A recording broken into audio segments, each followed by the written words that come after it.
কেমন আছেন সবাই? আশা করি আপনারা সকলেই ভালো আছেন। সলভ লাইফস্টাইল ব্লগে সবাইকে স্বাগত জানাই। আজ বাচ্চাদের জন্য একটু আইসক্রিম বানাচ্ছি। সিনচন্দের স্কুলে এখন ছুটি, ও বাড়িতে রয়েছে, তাই একটু টুকটাক নানান বায়না করছে। হাফ লিটার দুধ নিয়েছি, একটু চিড়ে, কাজু, কাঁচা বাদাম, চিনি আর আইসক্রিমের বোল, এইগুলোই দিয়ে আজকে কুলফি আইসক্রিম বানিয়ে দেবো। প্রথমে দুধটা আগে ভালোভাবে জাল দিয়ে নিচ্ছি।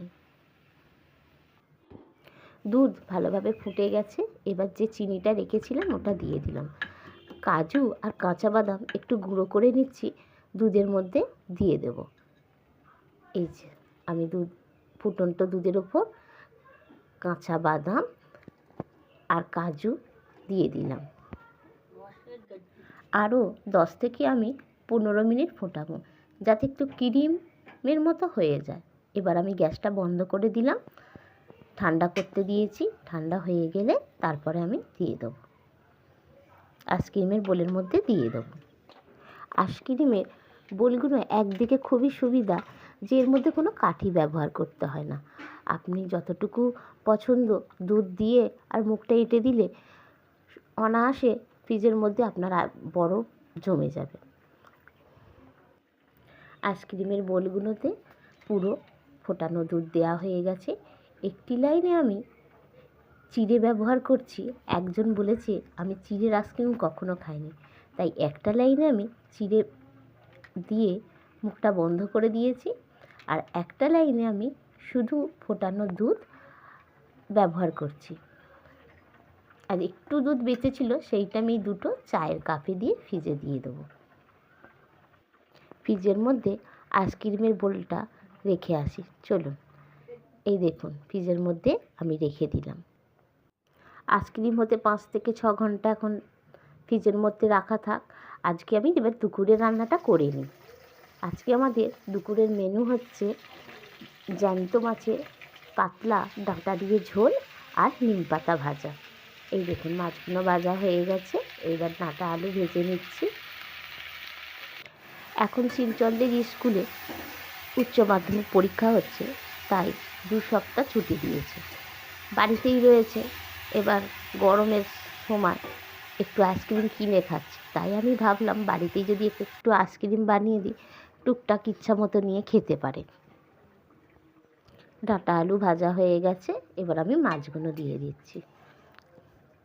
এদিকে ঝোল করে নিলাম, তারপরে আমি আবার নিম পাতাগুলো ভাজবো।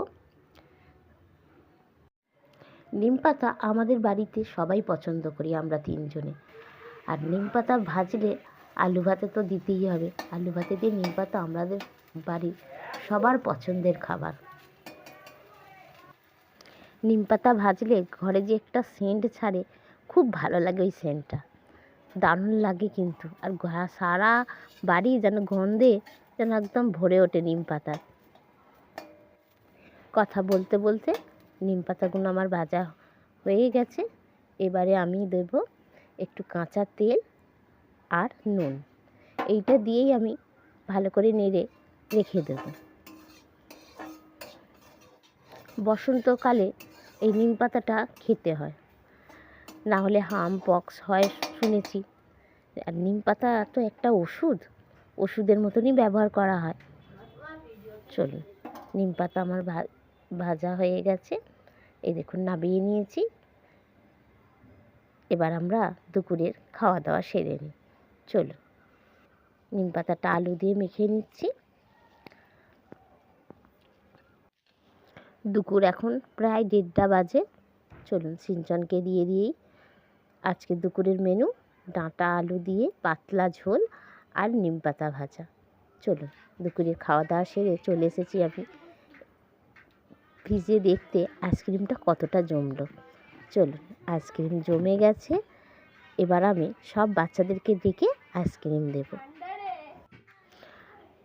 10 পিস আইসক্রিম হয়েছে, তো ডেকে এনেছি আরও 4টে বাচ্চাকে। তাদেরকে সবাইকে আইসক্রিম দেবো। চলুন, আইসক্রিমগুলো জমে গেছে, এবার একটু আইসক্রিমের বোলের ওপর জল ঢেলে ওকে ঠান্ডা করে নিই, তারপরে আইসক্রিমগুলো তুলে নেব। এই দেখুন, একটু জল দিয়ে দিলাম, কত সুন্দর জমেছে দেখুন। এক এক করে প্রত্যেক বাচ্চাকে দিয়ে দিলাম। আমার ব্লগ আপনাদের কেমন লাগছে আমাকে কমেন্ট করে জানান। ভালো লাগলে ছোট্ট একটা লাইক দিন। এই লাইকই উৎসাহিত করছে আমাকে নতুন নতুন ভিডিও বানাবার জন্য। সবাই ভালো থাকবেন, সুস্থ থাকবেন। আইসক্রিম খেতে খেতে আজকের ব্লগটা শেষ করছি। একটা লাইকের জন্য সবার কাছে অনুরোধ রইল। ভিডিও ভালো লাগলে ছোট্ট একটা লাইক দিন।